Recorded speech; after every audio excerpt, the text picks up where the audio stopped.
Especially gate 2025 ranks అయితే రావడం జరిగింది.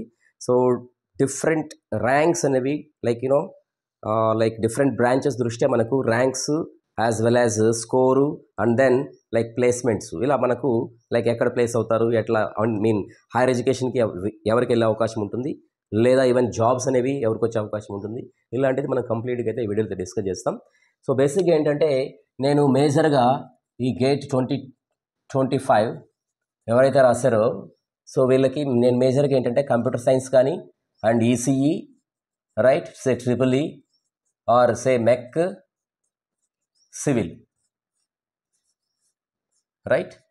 సో ఈ బ్రాంచెస్లో లైక్ ఏ రేంజ్లో ఉన్న ర్యాంక్స్ వాళ్ళకు ఎలా సెటిల్ అవుతారనేది we use to have a brief idea.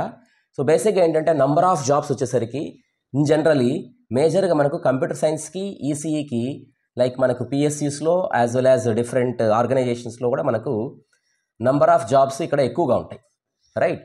So తర్వాత లెవెల్లో వీటికి కామన్గా మోర్ ఆర్ లెస్ ఉంటాయన్నమాట. ఫర్ ఎగ్జాంపుల్ ఇక్కడ 60% ఆఫ్ జాబ్స్ ఒక ఆర్గనైజేషన్లో ఈ రెండింటికి ఉంటే రిమైనింగ్ 40% ఆఫ్ జాబ్స్ వీటికి ఉంటాయన్నమాట right.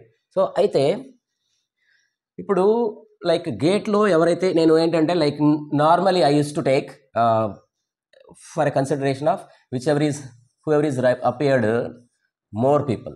So basic computer science EC వాళ్ళు ఎక్కువ మంది రాస్తారు. అండ్ దెన్ సో ఇక్కడ వచ్చేసరికి సో గేట్లో లైక్ జాబ్స్ అనుకోండి, say government jobs especially it may be PSUs or different organizations, for example ISRO కావచ్చు, లేదా డిఆర్డిఓ కావచ్చు, లేదా బెల్, ఇలా డిఫరెంట్ ఆర్గనైజేషన్స్ ఉంటాయి ఓకే. లేదా మీకు పిఎస్యూస్ అనుకోండి, you may be having say NTPC, ONGC, IOCL okay, even GAIL right. So ఇలా number of organisations especially public sector organisations, public sector undertakings ఉంటాయన్నమాట. సో ఇలా ఉన్నటువంటి వాటిల్లో లైక్ ఎవ్రీ ఇయర్ మనకు నోటిఫికేషన్స్ అయితే పడుతుంటాయి. ముందు ఏంటంటే కొన్ని డిపార్ట్మెంట్స్ వాళ్ళు సపరేట్గా ఎగ్జామ్ కండక్ట్ చేసుకునే వాళ్ళు, తర్వాత ఇంటర్వ్యూ తీసుకునేవాళ్ళు. ఇప్పుడు ఎలా ఉందంటే పరిస్థితి అందరికీ కూడా గేట్ అనేది ఎవరైతే గేట్ క్వాలిఫై అయ్యి మంచి స్కోర్ వచ్చిందో, మంచి ర్యాంక్ వచ్చిందో ఇలాంటి వాళ్ళని డైరెక్ట్గా ఇంటర్వ్యూకి కాల్ఫర్ చేసేస్తున్నారు. సో అలాంటప్పుడు ఇలాంటి జాబ్స్ అనేవి మరి ఎవరికి వస్తాయి? ఇప్పుడు ఉన్నటువంటి గేట్ 2025 ఎవరైతే రాశారో వచ్చినటువంటి ర్యాంక్స్ ఎవరికైతే వచ్చాయో వాళ్ళకి ఏ రేంజ్లో ఎవరెవరికి జాబ్స్ వచ్చే అవకాశం ఉందని మనం చూసినప్పుడు, ఫర్ ఎగ్జాంపుల్ ర్యాంక్ అనేది 1000 లోపు ఉందనుకోండి ఫర్ జనరల్ కేటగిరీ. సో వీళ్ళందరికీ కూడా ఏంటంటే ఈ గవర్నమెంట్ సెక్టార్లో కానీ లేదా పిఎస్సిస్లో కానీ వాళ్ళకి ఇంటర్వ్యూ కాల్స్ అనేవి వస్తాయి. అంటే సార్ నేను ఇస్రోకి అప్లై చేస్తాను లేదా డిఆర్డిఓకి అప్లై చేస్తాను, నాకు రాలేదే వేరే అని అనుకోకూడదు మీరు. అంటే నేనేమంటానంటే మేబీ ఒకవేళ ఒక ఆర్గనైజేషన్ వాళ్ళు పిలవకపోవచ్చు, so they can be called, ONGC వాళ్ళు పిలవచ్చు, లేదా ఐఓసిఎల్ వాళ్ళు పిలవచ్చు, ఎన్టీపీసీ వాళ్ళు పిలవచ్చు right. So last year so one of the student, నాకు తెలిసిన student, he's my student only, so his GATE rank is 65 right. So he belongs to mechanical. So he got placed in IOCL. So ఇతనికి package 1.2 lakhs per month ఉందన్నమాట present. 1.2 lakhs it is around so 15 lakhs అనమాట, 15 lakhs per annum. So even అది next year కల్లా pay revision మారుతుంది కాబట్టి so this is ghost around 20 lakhs right. So ఈ రేంజ్లో 20 lakhs అయితే ఖచ్చితంగా వస్తుంది. ఎవరైతే ఈ విధంగా ఈ 1000 గేట్ ర్యాంక్ ఎవరైతే ఉన్నారో వాళ్ళందరికీ కూడా అవకాశం అయితే ఉంది. సో ఇంటర్వ్యూ పర్ఫార్మెన్స్ బేస్ చేసుకుని అయితే వస్తాయన్నమాట.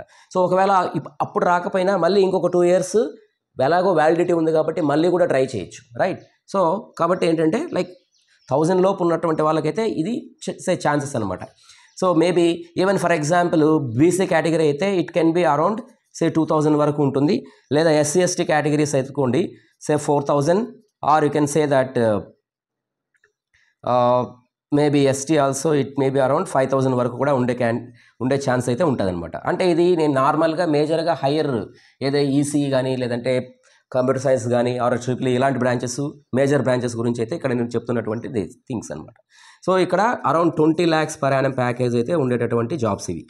అదే ఇప్పుడు హైయర్ స్టడీస్ వెళ్ళారనుకోండి like MTech right. MTech it can be done MTech in IITs లేదా ఎన్ఐటీస్, ఈవెన్ ట్రిపుల్ ఐటీస్, ఇలా డిఫరెంట్ ఇన్స్టిట్యూషన్స్లో ఎంటెక్ అనేది అవకాశం ఎవరెవరికి ఉంటుంది అంటే హూఎవర్ ఈజ్ క్వాలిఫై అయిన వాళ్ళందరికీ కూడా మోస్ట్లీ ఏంటంటే హైయర్ స్టడీస్లో అయితే సీట్లు అయితే వస్తాయి, ఈధర్ ఎంటెక్ కానీ ఈవెన్ కొంతమందికి డైరెక్ట్ పిహెచ్డి కూడా ఉండే అవకాశం ఉంటుంది. సో ఎవరికైతే లైక్ హై సిజిపి ఉందనుకోండి, లైక్ 9.5 9 అబోవ్ రేంజ్లో ఉన్న వాళ్ళు కొంతమందికి ఈవెన్ ఐఐటీస్లో కూడా డైరెక్ట్ పిహెచ్డి అయితే ప్రీవియస్గా నాకు తెలిసిన స్టూడెంట్స్ కూడా తీసుకున్నారు, రైట్. సో అయితే ఇక్కడ ఏమవుతుందంటే ఇప్పుడు లైక్ ఈ ఎంటెక్ అనుకుంటే మనం జనరల్గా చూసినప్పుడు ఈ ఎంటెక్ వచ్చేసరికి ఐఐటీస్లో అనుకోండి ఈవెన్ ఈ 1000 లోపల ఉన్న వాళ్ళకు, ఈ జనరల్ కేటగిరీ ఉన్న వాళ్ళకు ఐఐటీస్లో సీట్లు అయితే వస్తాయి. ఈవెన్ ఇవి టాప్ 7 ఐఐటీస్, 7 to 8 ఐఐటీస్ అనుకోండి. బట్ ప్రజెంట్ ఐఐటీస్ స్టేట్కి ఒకటి ఉంది. సో నియర్లీ స్టేట్కి ఒకటి ఉంది కాబట్టి now this number is around 25. So nearly ఒక 25 ఐఐటీస్ ఉన్నాయి. మరి 25 ఐఐటీస్ ఉన్నప్పుడు సో ఈవెన్ 1000 కాదు, 2000 నుంచి 3000 ర్యాంక్ ఉన్నా కానీ వేరే ఐఐటీస్లో కూడా సీట్లు వస్తాయి. బట్ కొంతమంది ఏం చేస్తారంటే టాప్ 10 ఐఐటీస్లో రాకపోతే they use to go for top 10 NITs, right. So అలా కొంతమంది ఎన్ఐటీస్కి స్విచ్ అవుతారు. సో కాబట్టి ఎన్ఐటీస్కి వెళ్తారు కాబట్టి ఈ రేంజ్లో చూసినప్పుడు మనకు ఖచ్చితంగా ఈవెన్ ఈ ఓపెన్ కేటగిరీ వాళ్ళకు 2000 నుంచి 3000 రేంజ్లో ఉన్న వాళ్ళకు ఈ IITs, NITs, triple ITs or any kind of similar central government ఇన్స్టిట్యూషన్స్లో ఈ ఎంటెక్ అనేది ఖచ్చితంగా తెచ్చుకోవచ్చు. అంటే మరి ఈ ఎంటెక్ చేసేటప్పుడు లైక్ ఫర్ ఎగ్జాంపుల్ పరిస్థితి ఏంటి? సో స్టైఫండ్ అనేది ఉంటుంది గవర్నమెంట్ నుంచి, స్టైఫండ్ అనేది సో నియర్లీ ఒక 12,000 వరకు పర్ మంత్ స్టైఫండ్ అయితే ఇస్తారు, రైట్. సో అదే పిహెచ్డి అనుకోండి, so it is to very some 35 నుంచి 40,000 వరకు పర్ మంత్ పిహెచ్డికి ఇస్తారు. సో మరి so that depends upon the choice for that. అంటే మనం ఎంటెక్ చేయాలా లేదా పిహెచ్డి చేయాలా లైక్ లేదా other things to be done అనేది స్టూడెంట్స్ అనేవాళ్ళు ఆలోచించుకోవాలి. మీకు ఏదైనా గైడెన్స్ లేదా మెంటర్షిప్ కావాలనుకుంటే నేను ఆల్రెడీ చాలా వరకు మీకు మెంటర్షిప్ గైడెన్స్ సంబంధించి ముందు నుంచి ఇస్తూనే ఉన్నాను, right. So you can take it.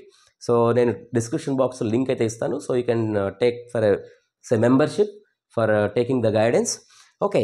So ఫర్దర్గా ఏంటంటే లైక్ అదే ఎస్సీ ఎస్టీ కేటగిరీ వాళ్ళు అనుకోండి, ఎవరైతే క్వాలిఫై అయ్యారో ఈవెన్ ఫర్ ఎగ్జాంపుల్ 10,000 రేంజ్లో ఉన్న వాళ్ళు కూడా మనకేంటంటే ఫర్ ఎగ్జాంపుల్ ఐఐటీ సీట్లే కావాలనుకోండి, ఒక 4,000 to 5,000 ర్యాంక్లో ఉన్న వాళ్ళకి ఐఐటీ సీట్లు ఈవెన్ ఐఐటీస్, ఎన్ఐటీస్లో టాప్ 10 ఐఐటీస్ ఆర్ ఎన్ఐటీస్లో ఇక్కడ ఉన్నటువంటి 5,000 ర్యాంక్ రేంజ్లో ఉన్న వాళ్ళకు కూడా ఇందులో అయితే వస్తాయి. But whoever is qualified, nothing but whoever is qualified వాళ్ళందరికీ కూడా ఖచ్చితంగా ఎంటెక్ ప్లేస్మెంట్స్ ఎంటెక్లో ఎక్కడో చోట ఒక సెంట్రల్ గవర్నమెంట్ ఇన్స్టిట్యూషన్లో అయితే వస్తాయి. లేదా కొంతమంది ఏంటంటే they use to appear for different organizations, right.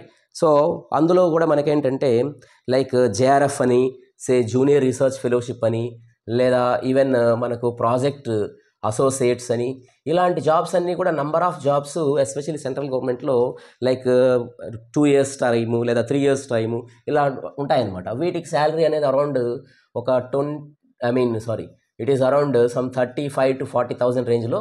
So ఎవరికైతే పిహెచ్డి స్కాలర్స్ ఎంతైతే ఇస్తారో అదే రేంజ్లో అయితే ఇక్కడ శాలరీస్ అనేది ఇవ్వడం జరుగుతుంది. సో కాబట్టి it's a good thing that whoever is qualified. So ఖచ్చితంగా వీళ్ళకి జాబ్స్ అనేవి ఎవరైతే క్వాలిఫై అయ్యారో వాళ్ళకి సో 35,000 to 40,000 వరకు జాబ్ అయితే ఉంటుంది. అట్ ద సేమ్ టైం ఐఐటీస్లో సీట్ల అవకాశాలు ఉన్నాయి. సో ఇవి లేదా టాప్ లెవెల్లో ఎవరికైతే ర్యాంక్స్ వచ్చాయో వీళ్ళకైతే నియర్లీ 20 lakhs ప్యాకేజ్తో అయితే జాబ్స్ అన్నవి ఉంటాయి. But one thing to be clear, ఒకవేళ ఇలా ఏదైనా మిస్ అయినా మీరు ఎక్కడో చోట చేరి కూడా మళ్ళీ మీరు ఏంటంటే ఉన్నటువంటి గేట్ స్కోర్ మళ్ళీ మీకు ఎలాగో వ్యాలిడిటీ ఉంటుంది కాబట్టి 3 years వరకు ఈవెన్ యూ కెన్ మళ్ళీ చేరిన తర్వాత కూడా మళ్ళీ మీరు 1 year లేదా ఈవెన్ 2nd year తర్వాత కూడా ఈవెన్ 26లో కావచ్చు లేదా 27లో కావచ్చు, అప్పటి వరకు కూడా మీరు ఏం చేయొచ్చు అంటే you can keep on trying to get a good job with that score, okay. So this is what I would like to convey. Thank you all.